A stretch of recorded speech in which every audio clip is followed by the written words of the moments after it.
You are listening to a podcast from JoetteCalabrese.com, where nationally certified American homeopath, public speaker, and author Joette Calabrese shares her passion for helping families stay healthy through homeopathy and nutrient-dense nutrition. Hello, this is Jendi, and I'm here with Joette Calabrese, and today we're going to talk about acute versus chronic. Hello, Joette, how are you? Hi, Jendi, I'm well. I know you talk about this a lot, and we talked about it in some of the previous podcasts, but why does acute versus chronic matter so much? Well, let me step back a little bit. Just this past week, I've had a very busy week on Skype and emails and on the phone. I met with over 80 people in my practice. And what I hear from mostly moms and grandmothers is that they have used homeopathy for their family's illnesses from the cadre of homeopathy books and courses they've taken, and they found maybe at health food stores, etc., and online, but they can't get to the eczema their son has. They can't seem to get a grip on food intolerances or chronic constipation, arthritis, asthma, ovarian cyst disease, acne, etc. They can't find any of these conditions. And why not, they ask? Yeah, why not? So I hate to ask you this, but is it because homeopathy doesn't help in those conditions? No, not at all. Resounding no. In fact, it's these very conditions that homeopathy does its best work. It's because in homeopathy, and all medicine for that matter, we categorize conditions into two main classes, but especially in homeopathy because it's so pertinent. First is acute, and second is chronic. Those are the two main classes, and the difference is noteworthy. In fact, it's downright vital. So in classical homeopathy, which is not what we're talking about here, but we are taught that an untrained homeopath can cure her family herself when it comes to acutes. But it requires years and years of study to be able to cure a chronic condition.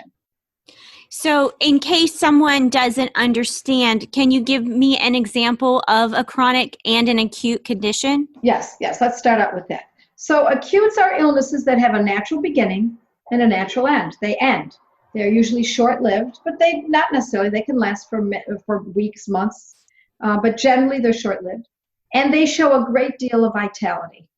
If you have the flu or strep throat infection, there's a great deal of fanfare that accompanies it. The body gets super hot with fever, perhaps there's vomiting, there might be weakness, and especially with the flu, we might even see depression. But this is the big distinguisher. It will go away at some point. Flu doesn't stay with us forever. It resolves or you die. But it's not going to last for years. By the way, acute conditions don't always resolve. I want to make that point. Death can be the outcome. So otitis media, conjunctivitis, strep throat, lacerations, bug bites, injuries, they begin, and that you won't have that bug bite or laceration forever, or even a few years, right? So for most bug bites, in this area we have a lot of Lyme disease, so not sure about that one. Well, that's right. Lyme disease is a little different. Sometimes an acute or short-lived show of symptoms, such as a bug bite, can turn into a chronic condition. And that's precisely what we're going to talk about today.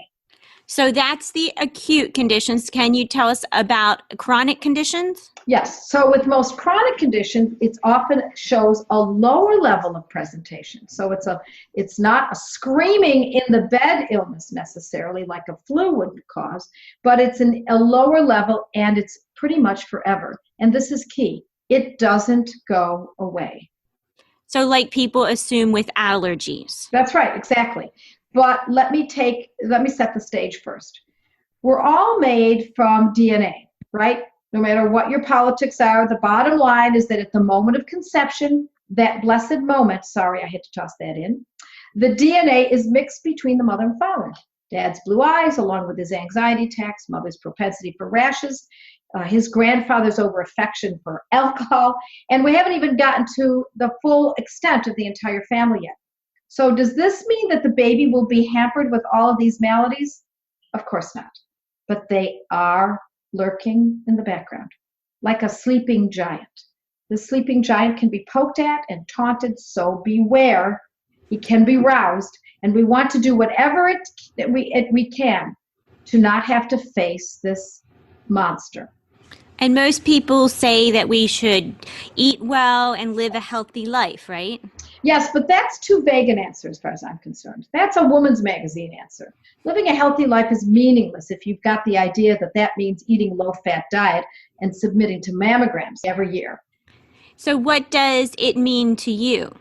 Well, what it means to me is that we want to minimize shocks to the system. What are they? Well, shocks are inevitable. The loss of a loved one, a financial loss, because those are psychological shocks, an automobile accident, a severe bout of bronchitis, terrorist acts. That's the stuff that brings us down to a lower level. Modern day doctors talk about stress all the time, but they miss one important piece, and that is that the medical methods they themselves employ are often the stressor. By medical methods, I mean drugs, medicaments, invasive tests, surgery, vaccinations. These are the stressors, and I use the term lightly here, but this is what rouses the sleeping giant. It stimulates the weak link in our DNA. And what comes up is what is related to us and what's in our family tree. That first thing that comes to my mind is I know a lady that was just fine until her son died, and now she has a bad nerve disease or condition. And that kind of explains that, or how some people say they were fine until their dog died or they lost their job. Right. And those are psychological. And yes, and then chronic problems set in. Chronic fatigue, eczema, arthritis, chemical sensitivities. But mind you, the most common shocks to the system is pollution. And most people think of pollution as acid rain and pesticides on our food, right? Well, certainly we need to stay clear of those kinds of poisons, of course. And that's practical. But more importantly, the poisons we put in our mouths daily. Now, I know I'm going to turn a certain number of people off by saying this, but I view all meds, drugs, and such as poisons because they are. Drugs, no matter their value, of what they were intended to be used for, they were never truly intended for mankind to ingest or smear on. They are antithetical to true health. So that statement is pretty extreme. Can you explain it a little more? Yes, certainly. All poisons come with a label, warning that this or that will happen on taking such. Well, I mean, have you ever read the inserts on the side of the side effects of drugs? Any drug, including aspirin, Tylenol, birth control pills. Have you ever looked online what could happen to you if you take an over-the-counter or prescribed drug? As far as I'm concerned, it reads like rat poisoning. It warns us that it can cause hearing loss, bleeding, fetal damage, rashes, loss of normal vision, diarrhea, anxiety, convulsions, and my all-time favorite, death. I wouldn't wish this on a rat. Well, maybe I would, but not my child and my husband, my parents, my brother, certainly not. So why do people take these drugs? Why do we even consider these? These are the questions that I always wonder about. Because I believe that people are taking these drugs, no, there are a couple of reasons. Number one, because their doctor told them to do so. And most folks have a long umbilical cord still attached, looking for someone to plug it into. I don't mean to be crude or unkind, but we humans look to others for our answers. And certainly that is a prudent thing to do to a certain extent. But we must be certain that what plug we plug into is the correct socket. So what's number two? The second reason I believe is because they think there's no other way. Once the doctor says, here, take this, they say to themselves, well, I don't really want to take drugs. I mean, everyone tells me, I don't want to take drugs. That is how they open practically every appointment I have with folks. I don't want to take drugs, but what else can I do? I must do something. And so they submit. And number three is because they don't think the side effects will really affect them. It's that old, that will never happen to me attitude. But I have to say, they're wrong. I was wrong when I counted on drugs, and others who still depend on them are also wrong. And what's more is the long-term effects are the worst part and are never spoken of. Remember the sleeping giant now. They are only noticed by, these long-term effects are only noticed by the sufferers, not the drug companies who publish the studies. They often happen too long after, and sometimes people don't even recognize that that drug 5 years ago caused this gut dysbiosis today. So I'm wondering if you have an example or possibly even a story for us. Well, I'll give you a personal and very sad example of a short-term side effect. I had an aunt who I was very close to. She was my godmother, and she sprained her ankle and went to the doctor to see if it was broken. I wish she had called me. I talked to her pretty frequently, maybe once, twice a week for years, and she didn't call me about this, probably because she thought I was too busy. She always said that. So she went to the doctor. The ankle was not broken, which was a prudent thing to do. She should know if it's broken, certainly. And the doctor gave her a pain reliever. What he gave her was Darvan. But what happened was that night she took the Darvan and died from Darvan poisoning. Now, how do we know that it was Darvan poisoning? Well, they told us that the cause of death was a heart attack. And just about a week or two before she had taken this, they had this incident, she went to the doctor and they checked her heart and they said her heart was fine. She never had any heart trouble at all. And she had never had any illness in relationship to going unconscious or strokes or anything like that. So interestingly, when I researched this incident with Darvan, it was the first thing we thought of because the Darvan pills were right by her bedside and that's all she had taken. She wasn't taking any other meds, by the way. She wasn't being treated for anything else. She had some arthritis years previous, but I had pretty much worked that out with her with homeopathy and she wasn't suffering from that any longer. And I went online and checked out what was going on with Darvan. And there's a lot of information on Darvan. And the gist of the story about Darvan is that it causes heart attacks in people without a history of cardiac arrest. So my aunt passed away as a direct result of taking a painkiller for a sprained ankle. Now, this is not uncommon. I'm going to tell you, I hear these stories all the time. And I come from a big, fat Italian family. And I'm not going to go through all my other cousins and aunts and uncles who have been affected by these drugs, but I've watched it through the years. And I am suspicious of all drugs. That's just now the way I poise myself in life. That is so sad. It was sad. It was very sad. Unless you think that drugs that are harmful are taken off the market. Certainly there's hullabaloo about Darvan causing these problems. The drug my aunt took was cheerfully placed and did swimmingly well since 1957. It's been on the market for as long as I've been alive and then some.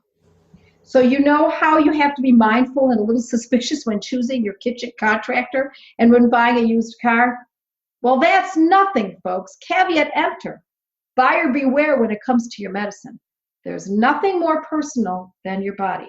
Who cares if your cabinets turn out to be cheap particle board or if your car is a lemon? But when it's your body and mind, you better consider it sacred because no one else is watching over. But don't most people believe the FDA or the Food and Drug Agency in our United States is there to protect us? And why can't we count on them? Well, Dr. Herbert Lay was an American physician and the 9th commissioner and head of the U.S. Food and Drug Administration back in the 1960s. And this is a direct quote from him. Quote, "The thing that bugs me is that people think the FDA is protecting them. It isn't.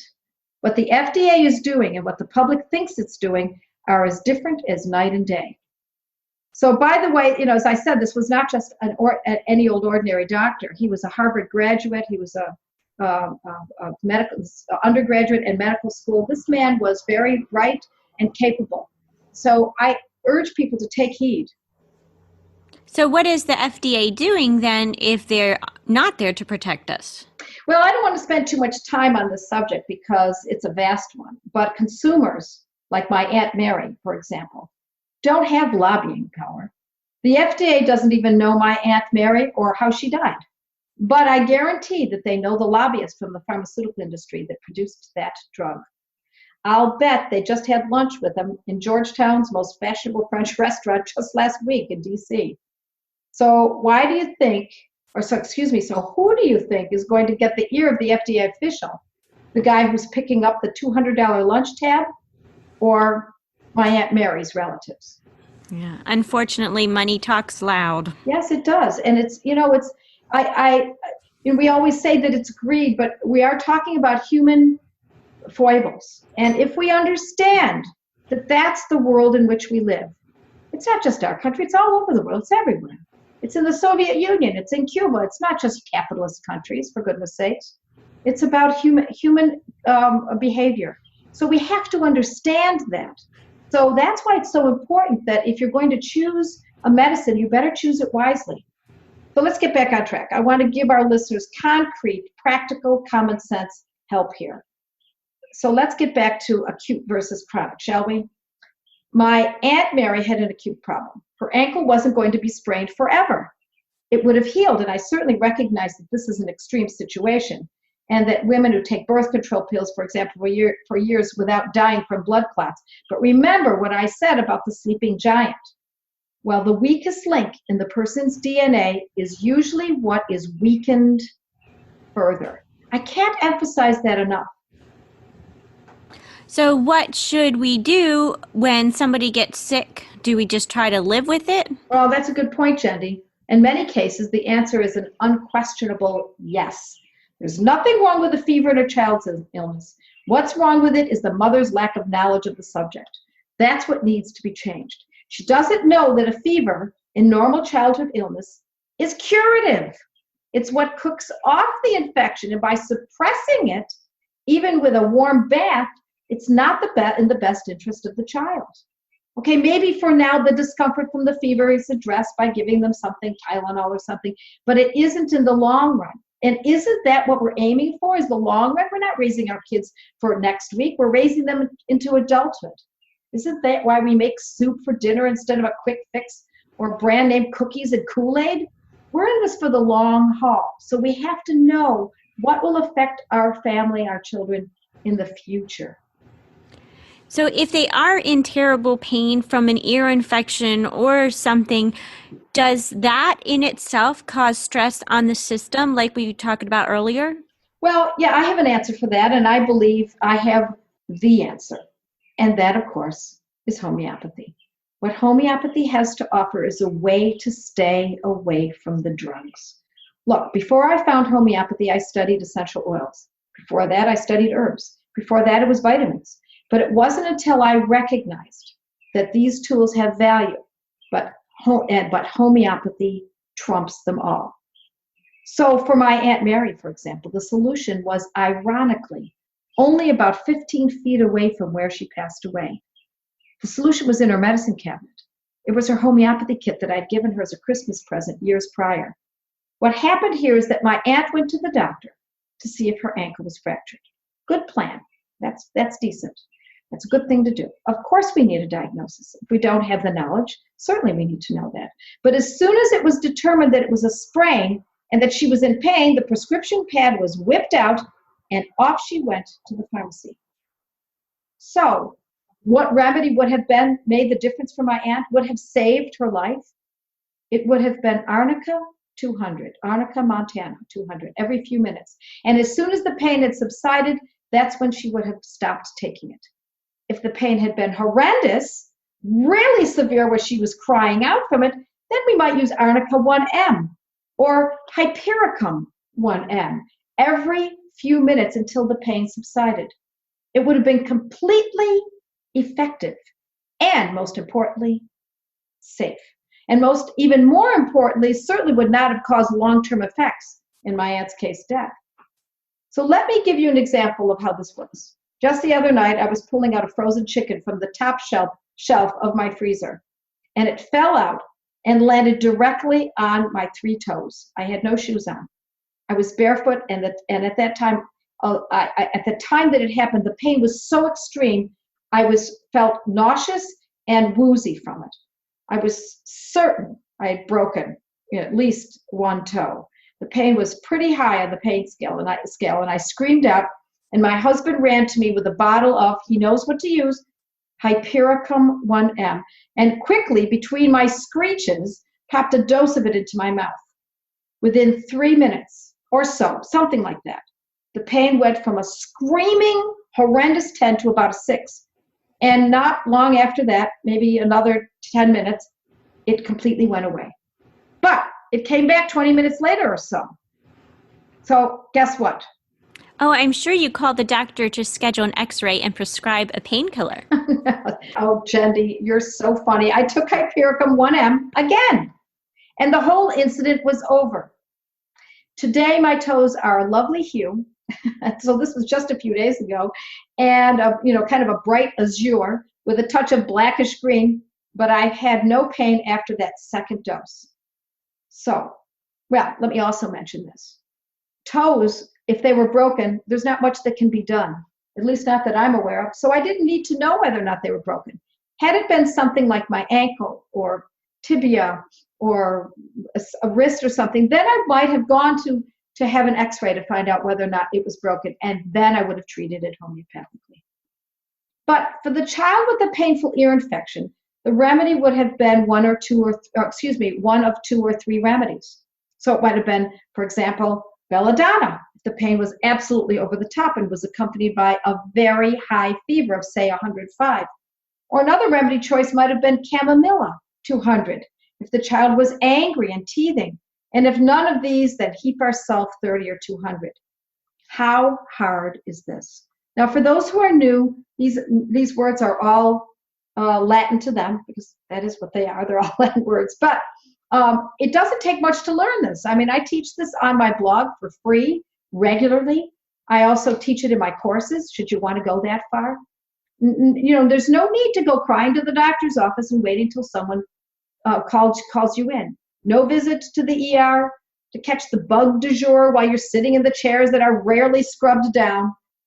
To the doctors for a prescription. No need for a copay. Only a bottle of homeopathy that costs about, get this, about $2.50 if you own a homeopathy kit, and about $12 if you buy it at your health food store, one at a time or online.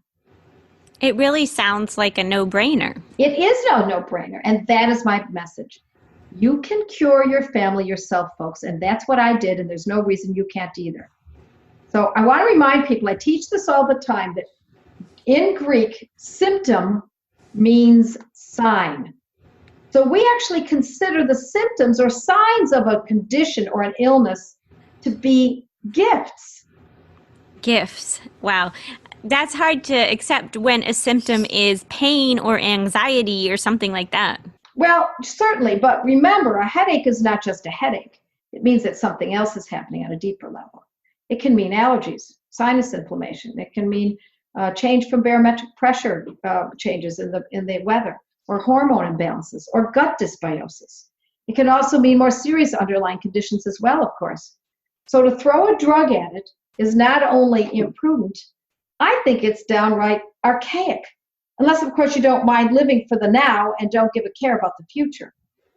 So what you're saying is that if you know how to cure an acute cold, menstrual cramps, otitis media, strep throat, etc., then later in life, you'll not bring out the weakest link that is in your family bloodline.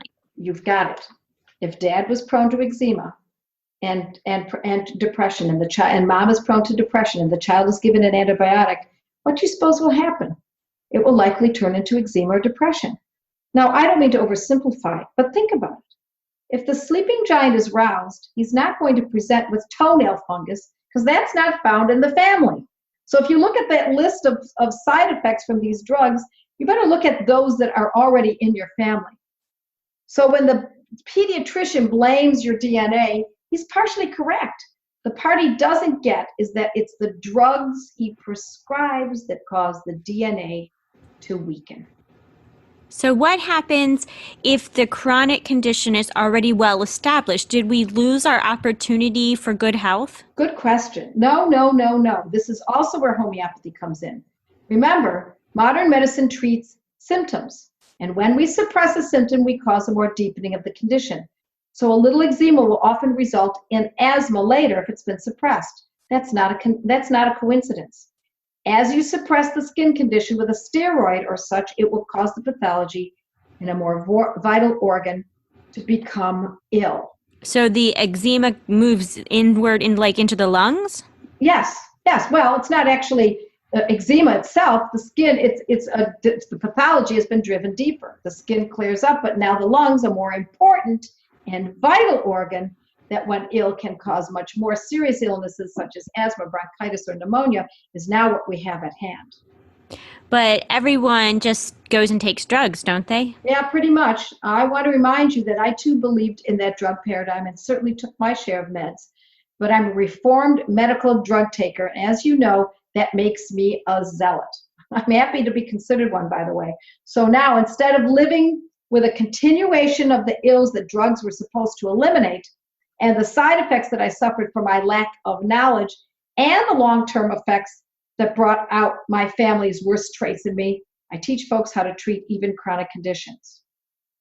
So that's a big part of the message that you'll not find anywhere else. And that's an answer that I did not answer earlier to your question. Unless I'm unaware of this, I don't know anyone else who's teaching homeopathy for chronics. And if you're thinking of going to homeopathy school, by all means, that's where you would learn this in more depth. But I certainly hope that you would do that. But if you already have a full life and a family to raise, it's not practical to go to homeopathy school. That's why I teach practical homeopathy for chronic conditions to moms and grandmothers. I use the Banerjee protocols, and I do, as well as my own protocols that I've learned through the years and that other homeopaths will admit that they as well have. And I can get this information out very easily because they're protocols. And I often give it away for free on my blog every week. I teach as much in-depth on my online courses and CDs and guides as I possibly can, but I still love to give it away for free on my blog. So the upshot is that you need to cure your family yourself when an acute condition comes along, but if you are already stuck with a chronic condition, don't worry about it.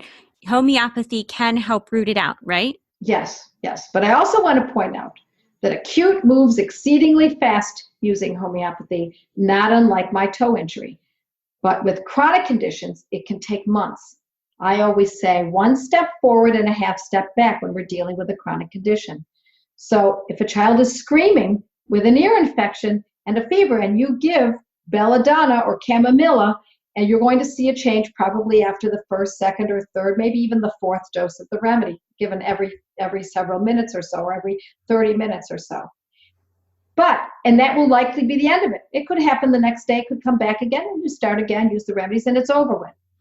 That's pretty fast. That's a great response. But with chronic, it can take many, many months. Slow and steady until the chronic condition is uprooted and the person can get back to taking care of others in her family instead. So I think I've got it. I need to make sure I have the information on how to deal with infections like flu, sore throat, injuries, etc., so that I won't have to say I have to do something and go get drugs. That's right. I don't want to leave our listeners with the idea that drugs are never useful, however. Certainly, first I'd say if someone is already on a medication, it would be very imprudent to simply hop off. And there are times when all that will do is the drug. But I must add that this is the part that most don't understand. There is always a risk, and it must be evaluated in relationship to the benefits. I understand that. So here's my motto. Cure an acute, a true cure with homeopathy, and avoid a chronic. Suppress an acute and cause a chronic. That's a great motto. Thank you so much, Joette. Yes, thank you, Jendi. I just want to leave with one last message, and that is it's not good enough to just strive to be the best in the world. You must be the best for the world. Join me and change your world first, and then the rest by spreading the message. Thank you for listening to this podcast with Joette Calabrese. If you liked it, please share it with your friends.